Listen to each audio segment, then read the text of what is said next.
예, 안녕하세요. 저는 그림 그리는 화가 김건일입니다.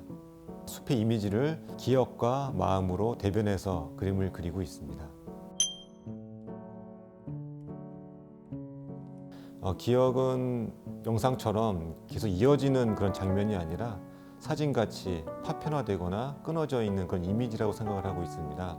숲은 멀리서 보면 전체적인 모양은 알 수 있지만 사실 숲 안에는 무엇이 있는지, 어떠한 것이 존재하고 있는지 잘 알 수가 없습니다. 이러한 숲의 의미가 또는 모양이 저는 기억과 많이 닮아 있다고 생각을 합니다. 그래서 숲을 통해서 저는 기억을 표현하고 있습니다. 그때 당시에 애절했던 또는 긴박했던 그런 기억들도 후에는 아무것도 아닌 것이 될 수도 있고요. 나에게 있어서 의미 있던 기억들도 뒤에는 정말 아무 의미가 없는 그러한 무의미로 남아있을 수도 있거든요. 이러한 의미와 의미가 없는 것들에 대해서 작용하는 것이 제가 생각하기에는 그것이 마음이라고 하는 것 같아요. 이 마음의 여부에 따라서 기억도 그리고 그 기억에 담겨있는 의미도 후에는 변질 혹은 변색된다고 생각을 합니다. 그래서 지금은 자연스럽게 기억의 의미성이 마음으로 옮겨가고 있고요. 과연 그럼 이 마음이 무엇인가에 대해서 조금씩 더 생각을 해보고 연구해보고 그것을 평면회화 위로 표현을 해보고 있습니다. 바람은 유동적이고 또 고정되어 있지 않기 때문에 대상을 계속 움직이게 만들거든요. 이러한 모습들이 저는 마음의 작용과 닮아 있다고 생각을 합니다.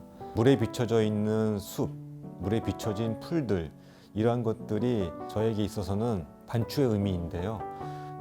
물이 가지고 있는 고정되어 있지 않은 형상, 그리고 무언가를 비추고 있는 그런 특성을 통해서 끊임없이 제 자신을 반추함으로 해서 어떤 마음가짐을 할 수 있게 만드는 그런 소재라고 할 수 있습니다. 오버랩 작품은 두 가지 이미지가 겹쳐 있는 것인데요.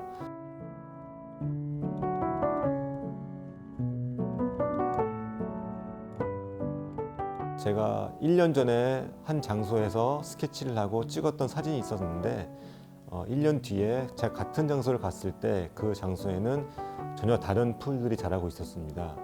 이러한 같은 공간에 자란 두 가지 풀을 겹쳐 그리면서 시간과 그리고 공간에 따른 기억의 오류 혹은 기억의 여러 가지 모습들을 표현하고 있는 것입니다.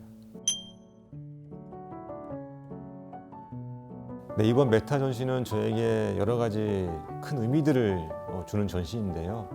제가 원하는 작품을 원하는 공간을 형성을 해서 그 공간에 알맞게 배치를 하고 어우러지게 만들 수 있는 그런 가장 큰 장점이 있는 것 같고요.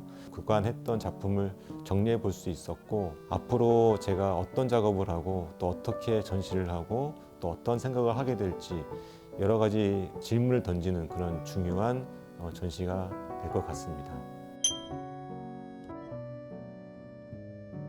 기억과 마음이라고 하는 것이 숲을 통해서 은유적으로 표현되고 있는 것인데요.